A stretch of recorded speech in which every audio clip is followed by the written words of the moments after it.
recordar todas estas charlas y ponernos un poquito más tecnológicos, así que para aquellas personas que por ejemplo tengan Facebook y tal, pues decir que a partir de ahora seguramente pues podáis seguir las charlas a través de Facebook. Hoy se va a hacer un experimento que es compartir la charla a través del Facebook de Fasta Valencia, así que si luego pues lo veis en las redes, le podéis meteros en Fasta Valencia, darle a me gusta y así pues que tengamos un poquito más de seguimiento. Y nada, ya le doy paso a Jaime. Carmen, muchas gracias. empezamos con una bendición. Ah, sí, perdón. Y entonces al Padre Alberto. En el nombre del Padre, del Hijo y del Espíritu Santo, vamos a pedirle al Dios Espíritu Santo que ilumine la inteligencia de Jaime y el corazón de cada uno de nosotros para que podamos aprender todos los días un poquito más, para que podamos crecer justamente cada día más en nuestra querida espiritualidad dominicana. Se lo pedimos a nuestra Madre, la Virgen del Rosario. Dios te salve María, llena eres de gracia, el Señor es contigo, bendita tú eres entre todas las mujeres, y bendito es el fruto de tu vientre Jesús. Santa María, Madre de Dios, ruega por nosotros pecadores, ahora y en la hora de nuestra muerte. Amén. Nuestra Señora del Rosario, ruega por nosotros. Padre Santo Domingo, ruega por nosotros. Del Padre y del Hijo y del Espíritu Santo. Amén. Bueno, muchas gracias por la invitación. Como sabéis, esta charla es parte de un ciclo que con el Padre Fosbury justamente estuvimos hablándolo en agosto pasado para ver de qué manera presentábamos a todo el movimiento de Fasta, tanto a los colegios y la universidad como a los convivios y al movimiento como tal, el tema de la leyenda negra y el tema de la defensa de la cultura católica.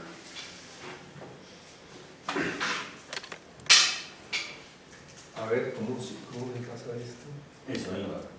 Bueno, entonces voy a tomarme unos minutos para explicar el conjunto, para después concentrar en la charla de hoy.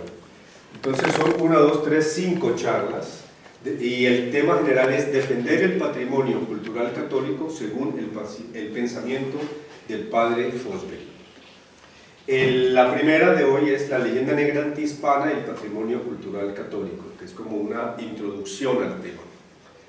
Para enero tenemos lo católico como semilla de culto y cultura, que es un aspecto que el Padre desde el principio, desde su gran obra, la cultura católica, presenta. Es decir, la evangelización o el evangelio no solamente se incultura para formar, digamos así, el aspecto específicamente religioso y cultural, sino que se convierte también en formas culturales que van a transformar la vida de sociedades enteras. Entonces, lo católico es semilla de culto, pero semilla también de una cultura. Y tenemos 5 siglos de evangelización misionera y mariana que ha hecho España en el Nuevo Mundo. La tercera, vigencia del pensamiento de Santo Tomás de Aquino, de Francisco de Vitoria al magisterio del Padre Fundador. Por razones por el estudio en la universidad, tengo varios años trabajando el tema de Francisco de Vitoria. Y justamente es, digamos así, la versión moderna de Tomás de Aquino. Él utiliza el pensamiento de Santo Tomás de Aquino para responder a los desafíos de la modernidad, el padre Francisco de Vitoria. Y hablando con el padre Fosbury, pues el padre Fosbury tiene distintas formas también de entender la actualidad que tiene el pensamiento de Tomás de Aquino para enfrentar los desafíos del siglo XXI. De eso hablaremos en su momento. El cuarto punto es la guerra actual del secularismo contra la cultura católica, indigenismo, ecologismo e ideología de género. Porque los ataques, digamos así, que se están haciendo a nivel internacional a la cultura católica, se están haciendo para destruir la familia, para descomponer las familias, para descomponer la identidad personal de la gente y para descomponer naciones enteras. Entonces todos los separatismos, por ejemplo, lo que está viviendo España, y también los separatismos indigenistas en América Latina, o en Iberoamérica, o en Hispanoamérica, mejor le vamos a decir, porque tienen que ver entonces con todo un proceso de secularización que arrancó hace varios siglos, pero que en este momento está llegando a un punto culminante. Son muchas más cosas, no solamente el indigenismo, el ecologismo, ideología de género, que tienen que ver directamente con leyenda negra.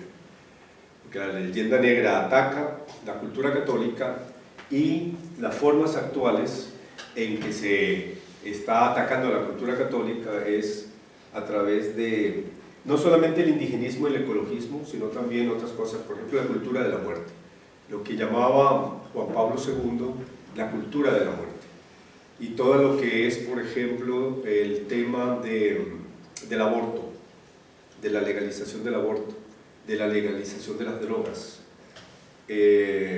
también el transhumanismo, son formas de disolución de lo que es la persona, de lo que es la familia, de lo que es la sociedad, y FASTA justamente está hecha para la evangelización de la cultura, de la familia y de la juventud.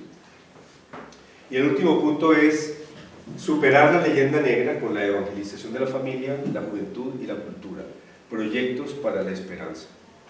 Yo pienso que FASTA, en Argentina particularmente, porque nació allí, es donde ha crecido más, pero también a nivel internacional, en los nuevos países donde está avanzando, es un bastión fundamental para parar estos ataques a la familia, a la juventud, a la cultura y a la cultura católica en particular.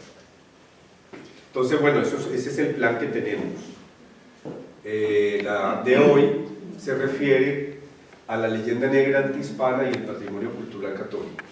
Y vamos a ver entonces rápidamente, por lo menos algunos lineamientos, qué es la leyenda negra, que es una leyenda negra anticatólica y antihispana, su origen y evolución con la propagación del cisma protestante, de la ilustración inglesa y francesa al secularismo actual, y la supervivencia del patrimonio cultural católico en España y la hispanidad en general. Entonces,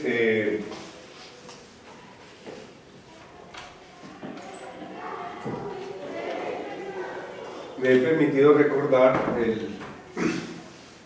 el aniversario del 60 aniversario de la ordenación sacerdotal del padre Fosbury el pasado 6 de diciembre, o sea, muy recientemente, fin de semana pasado, y el tema de su libro, su principal obra, que ha escrito muchísimo, por supuesto, es La cultura católica, y me he puesto yo también aquí en la visita que hice en agosto pasado, invitado por el padre, donde pudimos durante 8 o 10 días, todos los días estuvimos reunidos y hablando y discutiendo, y lo acompañé a Mar del Plata. Esto es justamente cuando íbamos para Mar del Plata, a la universidad, un evento que había. Y un fruto de las conversaciones es que va a salir un trabajo que yo preparé, que fue justamente lo que al padre Fosbury le llamó la atención, y por eso me invitó a Argentina en agosto pasado, sobre Francisco de Vitoria y la leyenda negra. Eso se está publicando, se va a publicar, yo no sé los detalles de eso, no sé si el padre sabe. Todavía no. Todavía no, pero pronto sí. Pero pronto sí. Bueno, muy bien. ¿Qué cosa es la leyenda negra? Entonces, esto es una definición ya académica. La leyenda negra es una falsificación histórica. La historia es fundamental para cualquier persona. La identidad de cada uno es su propia historia. Cuando la gente justamente se ve afectada por una enfermedad tan terrible como es el Alzheimer, la gente pierde su identidad porque pierde la memoria, pierde el sentido de la memoria. Y la familia, la identidad de una familia es la historia de esa familia. Y la identidad de una nación es la historia de la nación. Si recibimos una falsificación de nuestra historia, estamos siendo víctimas de una falsificación de nuestra identidad. Y eso es lo que está pasando o ha pasado con España y los países hispánicos en general.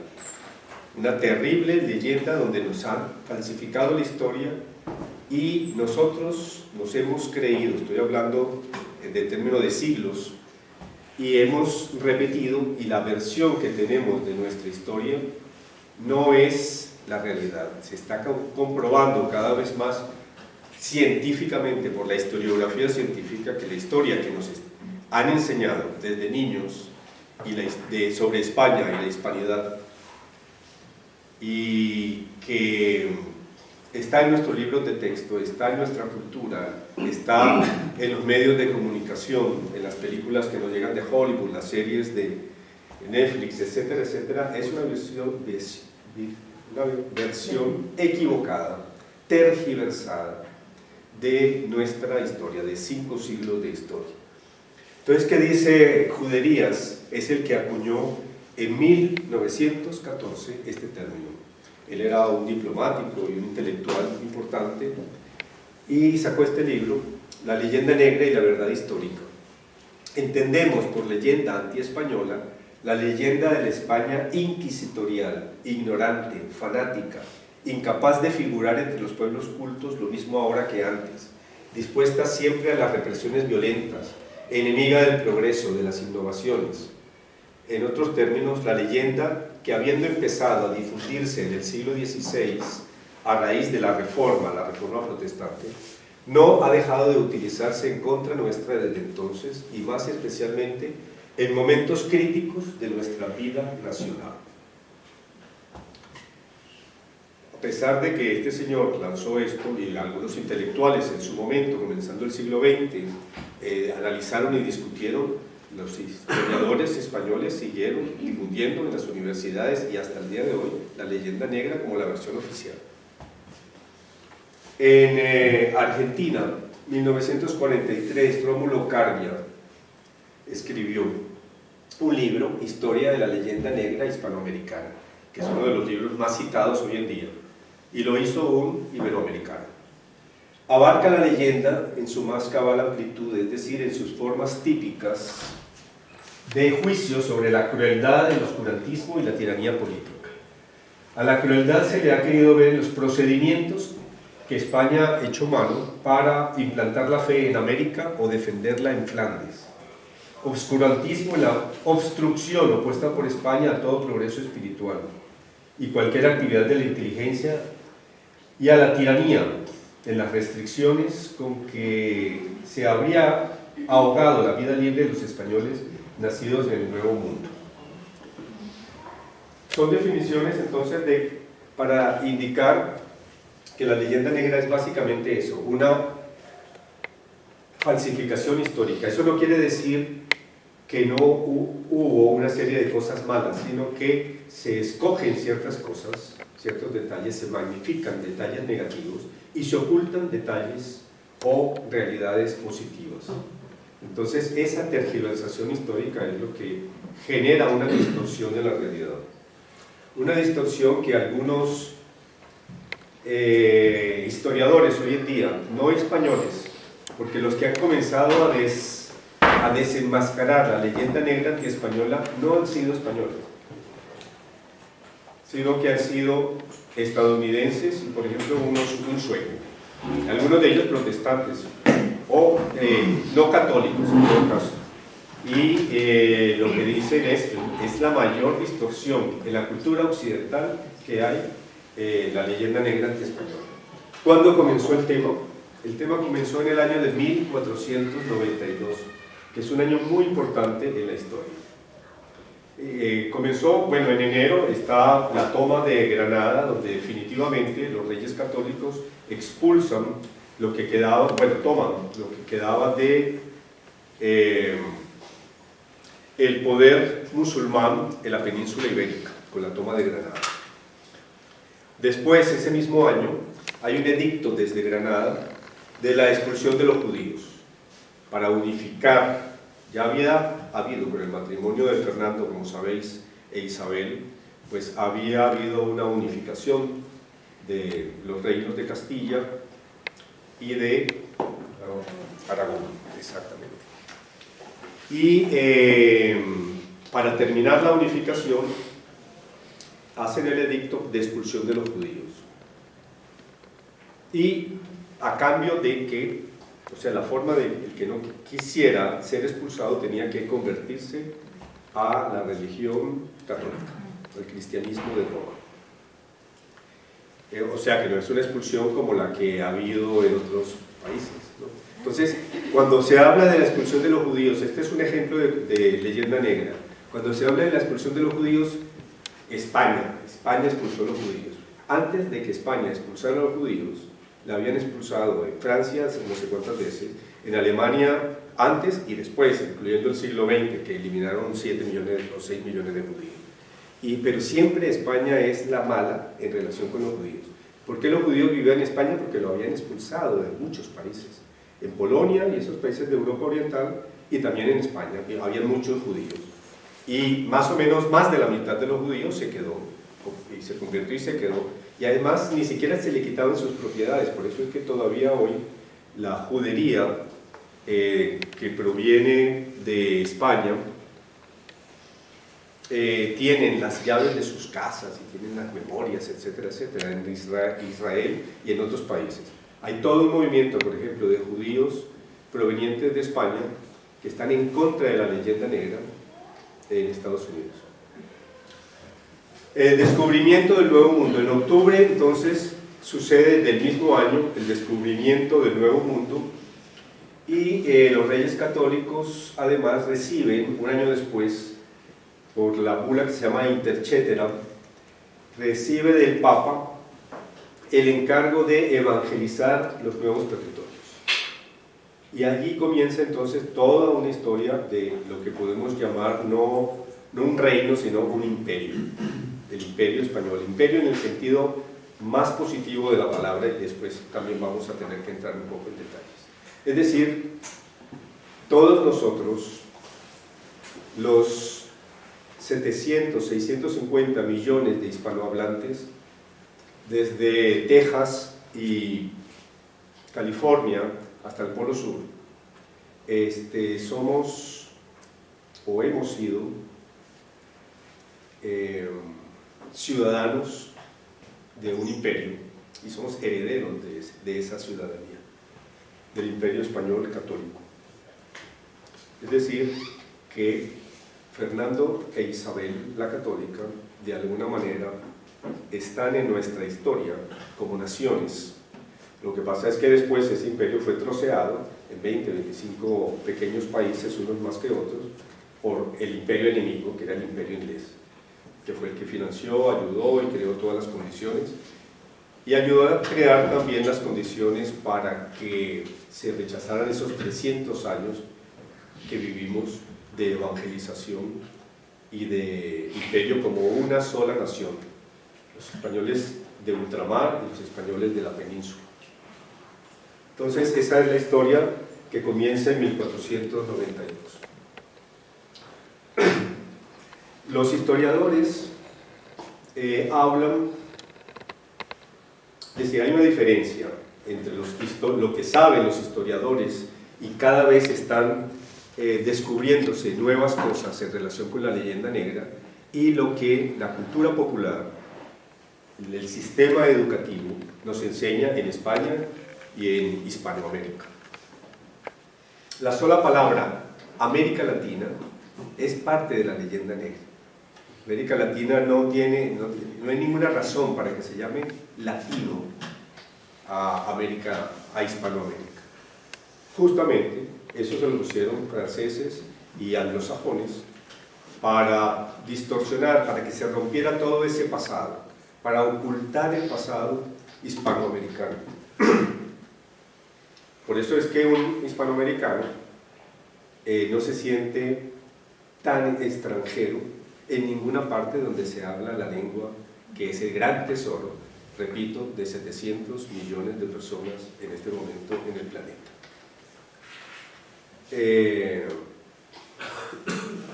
Bueno, ¿y esto de dónde nos viene? El nieto de los reyes católicos, Carlos, que había nacido en Flandes, ustedes saben, recibió la herencia de sus abuelos de la casa de Habsburgo, nacido en Flandes, asume la cuádruple herencia de sus abuelos. Es emperador del Sacro Imperio Romano Germánico. Es rey de España, Nápoles, Sicilia, Cerdeña y de las Indias recién descubiertas. Es duque de Borgoña y archiduque de Austria. Entonces recibe como herencia una buena parte de Europa, todo el centro de Europa prácticamente, incluyendo Flandes, que son los hoy Países Bajos, y Alemania, y más de la mitad de Italia y España. Y un nuevo mundo que van descubriendo en los siguientes y conquistando en los siguientes 70 años del siglo, los primeros 70 años del siglo XVI, y se extiende después a algunas regiones de Asia, por ejemplo las Filipinas. Entonces es el imperio donde nunca se pone el sol, decían. ¿Y cuál es el proyecto de Carlos V, primero de España y quinto de Alemania? El proyecto de él es la Universitas Christiana, es decir, es el momento de hacer de todos los países que tienen la misma fe cristiana una unidad, una confraternidad de manera de evitar las guerras, sobre todo para parar al turco. El turco es el imperio otomano, que desde Turquía amenazaba los mares y estaba tomando prácticamente, tomó todo el norte de África y Medio Oriente. Y era el gran enemigo de Europa. Hay un momento en que llegan hasta cerca de Viena. Y si no es justamente por España, la batalla de Lepanto y todo este tipo de cosas, estaríamos hoy en día seguramente postrándonos 5 veces al día, lo cual no sería nada malo para rezar, sino también con la poligamia, con las mujeres con velo, el terrorismo islámico y todas las otras cosas que sabemos que es lo que caracteriza a las naciones musulmanas, lamentablemente, hasta ahora. Entonces, nos salvaron los reyes católicos y también los que vinieron después, sus descendientes. ¿Quiénes se oponen a la Universitas Christiana? La Universitas Christiana, además, el emperador Carlos había sido educado por Erasmo de Róterdam y unos cuantos reformadores cristianos, pero que querían una reforma progresiva, interna, de la piedad y de la organización de la Iglesia Católica. Tenían otros defectos que veremos después también si se puede. El asunto es que la Universitas Christiana era un desafío, por ejemplo, para Francia. Y entonces inmediatamente comienzan a oponerse al emperador Carlos. Los príncipes alemanes, que todavía vivían en un estado feudal, pues no quieren perder el control que tienen de los pequeños territorios. Ellos hasta finales del siglo XIX no se unifica Alemania como nación. Y en parte gracias a esta pelea que tienen con el emperador Carlos. Y luego Inglaterra, que era el otro enemigo. ¿Qué sucede durante el tiempo de la vida del emperador Carlos? Bueno, que los príncipes alemanes encuentran un importante motivo para romper con el emperador con un cisma religioso. El emperador representa el poder del Papa, el Papa apoya al emperador, y la forma que ellos tienen entonces de ir en contra del emperador es hacer el cisma y apoyar a un loquito, entre muchos otros loquitos que habían aparecido por allí, que se llamaba Lutero. Lutero no hubiera tenido ninguna importancia si no es porque los príncipes alemanes lo toman como su protegido y entonces lanzan todo el movimiento de lo que se llama la Reforma Protestante. Esa es otra palabra, como la interrupción involuntaria del embarazo, que la crean justamente para no decir la verdad. La verdad es que es un cisma, no es una reforma, es un cisma que hace. Y un cisma bueno, tiene muchos problemas el tema del luteranismo. Un cisma terrible. Lutero, hay mucha gente luterana o protestante muy buena, ha habido teólogos magníficos, ha habido mártires, ha habido santos seguramente, pero lo que son los fundadores, Lutero, Calvino, Zwinglio, son desastrosos como personas. Desastrosos. Y no merecen el más mínimo respeto.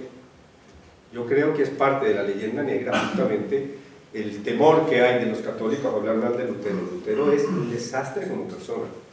Lutero, entre las cosas que hace, por ejemplo, es alentar primero a unos líderes campesinos, Hus y otros, y después cuando los líderes campesinos se ponen en contra de los príncipes alemanes, que eran los protegidos, los que lo protegían a él, escribe que hay que acabar con esa revuelta a sangre y fuego, y que todos merecen ser exterminados, así con esas palabras. Hay 100.000 muertos. Los príncipes se lanzan contra los campesinos, hay 100.000 muertos. El responsable, entre otros, es Lutero, que la gente lo estaba siguiendo a él como el reformador religioso. Hay cosas de Lutero que no sabemos. Por ejemplo, el ataque a los judíos.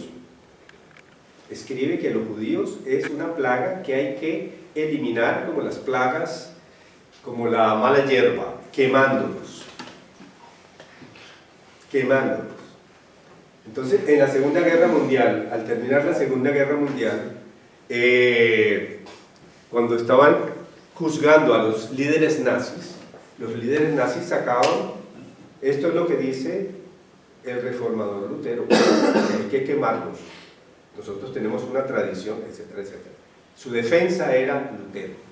Entonces, no hay que tener ningún respeto con este tipo de personajes y creyéndonos entonces que son unos reformadores que estaban equivocados. Una cosa es el ecumenismo, el sano ecumenismo, y otra cosa es aceptar las mentiras y la falsificación de la historia, porque a través de la falsificación no se va a llegar a un reconocimiento efectivo de qué fue lo que sucedió con esta gente. ¿Qué hace Lutero en contra del emperador y en contra del papa? Comienza a movilizar las imprentas. Gutenberg había creado en Alemania imprentas, la imprenta, 50 años antes, y comienzan a fabricarse, a hacerse una cantidad de imprentas. Justamente dice que la imprenta la hizo el movimiento protestante, porque hizo que se difundiera por todas partes. La gente no sabía leer y escribir. Era mucho más educada la población española que la población alemana o del centro de Europa. Y lo que hacen entonces son caricaturas. Hay un pintor que se llama Cranach, que es muy famoso por otro tipo de obras, que es el gran caricaturista para Lutero. Y entonces comienzan a sacar caricaturas del Papa como el anticristo. ¿Cómo hacer para que una población que es cristiana, católica, romana, pierda la fe en el Papa? Bueno, es decir, que es el anticristo, que el Vaticano está tomado por Satanás, etcétera, etcétera, y a sacarlo en una serie de representaciones.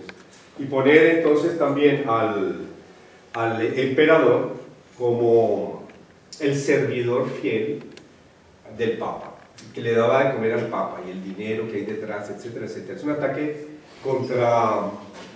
Martín Lutero clava sus 95 tesis en Wittenberg. El emperador escucha a Lutero, al principio acepta reunirse, escuchar, ver qué es lo que quiere, porque está con el tema de las indulgencias. Eso fue un pretexto nada más. El emperador escucha a Lutero y termina rechazando su tesis y apoyando a la Iglesia de Roma. Entonces comienza lo que los historiadores llaman la guerra de papel.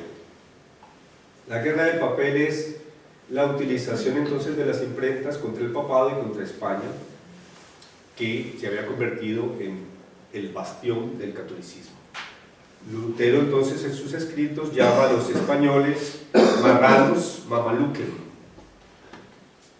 ¿Por qué? Porque dice que están mezclados con judíos, como habían vivido tantos siglos aquí los judíos, entonces, y los moros. Entonces son es una mala raza, digamos así, son crueles, rapaces, inmorales y falsos. La justificación del cisma es que la Iglesia de Roma es el anticristo y el Imperio Español su defensor. Entonces ellos tienen que inventar la leyenda negra y defender la leyenda negra y creérsela, porque de otra manera no tiene fundamento su religión. Nosotros educamos a los niños católicos diciendo que, bueno, el cristianismo católico viene de los apóstoles, de Jesucristo, los apóstoles de la iglesia, los padres de la iglesia, y hay una continuidad. En ellos no hay una continuidad, porque justamente Lutero rompió con la tradición. Entonces, ¿cómo se justifica que ellos son cristianos pero que no tienen que ver con la sucesión apostólica? Bueno, tienen que inventarse que la iglesia es perversa, mala, y que el Papa es el anticristo. Y eso lo tienen hasta el día de hoy. Luego viene la consolidación de la leyenda negra con Guillermo de Orange y la guerra de Flandes. Entonces, ¿qué pasa en Flandes? Ya ha muerto el emperador Carlos, viene su hijo Felipe II, y Flandes, y quieren hacer de esa región, el emperador quiere hacer de esa región una nación propia, diferente de Francia y diferente de Alemania, Flandes. Y se va creando hay una parte de los príncipes que se oponen al emperador, primero Carlos y después Felipe II. Y la forma que tienen de atacar a Felipe II, entonces, es también guerra de papel. Comienzan las imprentas a sacar ataques directos contra la persona de Felipe II, diciendo que Felipe II no es un verdadero cristiano, que es malo.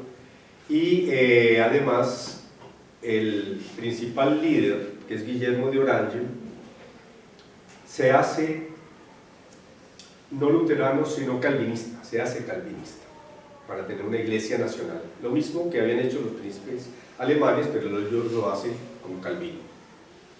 Entonces hace una apología para llamar a los dirigentes en Flandes a unírsele en contra de su emperador natural. Su emperador natural era el emperador del Sacro Imperio Romano Germánico, que en ese momento entonces era Felipe II. Bueno, después hubo un cambio ahí. Pero el tema es que utilizan la religión, los ataques religiosos, el cisma religioso, contra el emperador. Utilizan también la discusión que hay dentro de España acerca de cómo debe ser la evangelización de las Indias y cómo debe ser la conquista de las Indias. Especialmente un escrito de un sacerdote que se llama, que al principio no era sacerdote, después se hizo sacerdote, Bartolomé de las Casas. Entonces, Bartolomé de las Casas escribe una serie de cosas en una polémica que hay, y en un estilo polémico inventa una serie de cosas y otras se las han contado y otras las vio él personalmente. Y en su escrito, que se llama Brevísima Relación, habla de las crueldades que se han cometido en algunas, sobre todo en Santo Domingo, donde él estuvo, y en México. Y lo que hacen los holandeses entonces es publicar en distintas lenguas, hacen 58 ediciones de la Brevísima Relación de Bartolomé de las Casas, que apenas se conocía en España. La polémica sí, la había habido, pero no más. Y ediciones en holandés, alemán, francés, inglés, italiano, 62 ediciones hasta el año 1700. Pero no son solamente las ediciones, sino que traen también grabados. Y a través de los grabados, entonces, todas las imágenes de los españoles quemando a los indígenas, de los niños indígenas echados a los perros que se los están comiendo, una cantidad de cosas, asándolos en unos asadores y demás. Totalmente, y eso se difundió y se sigue difundiendo todavía hoy en muchas partes. Entonces, parte de la leyenda negra es guerra de propaganda. Viene el tercer paso de la leyenda negra, que es Inglaterra. ¿Qué pasa en Inglaterra? Como todo el mundo sabe, Enrique VIII, el emperador, que quiere divorciarse de una nieta de los reyes católicos, que es Catalina. y para casarse con un amante que se llama Ana Bolena. Y el Papa no acepta. El emperador pide a la Universidad de Salamanca, el emperador español, una opinión jurídica de derecho y teológica sobre el divorcio que pide el rey inglés, y justamente le corresponde a Francisco de Vitoria elaborar la respuesta teológica de que de ninguna manera se puede disolver ese matrimonio y de que el rey no tiene razón. Entonces, ¿qué hace?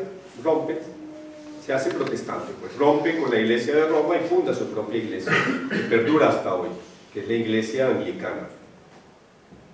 Para ellos poder, hasta el día de hoy, tener la Iglesia Anglicana, tienen que tener una leyenda negra sobre España y sobre la Iglesia Católica Romana. Y la siguen teniendo. La BBC de Londres vive atacando constantemente a la Iglesia Católica, sistemáticamente, porque es su identidad. Ellos son también un cisma. Ellos han nacido justamente de un rey que quería casarse con un amante y fundó una iglesia separada de Roma. Y hasta hoy se mantiene así. Y claro, en esa iglesia ha habido una persecución terrible contra los católicos durante mucho tiempo, comenzando por Tomás Moro, que era el canciller del reino, que lo decapitan, como ustedes saben. Hay cosas que también son parte de la leyenda negra. Por ejemplo, Shakespeare era católico, su padre era un reconocido católico, su hija fue acusada de ser católica y él en ningún momento en sus obras habla en contra de España, nunca. Y todos sus contemporáneos lo que hacían era denigrar de España, pues tenían que quedar bien con la reina Isabel, que era la gran enemiga de España en ese momento. Él no. Y además hay contenido católico, comenzando por Hamlet y el purgatorio y todas estas cosas. ¿Por qué los ingleses nunca se sabe que Shakespeare era católico? Bueno, porque no lo pueden decir, porque es la gran figura de sus letras no va a ser un católico.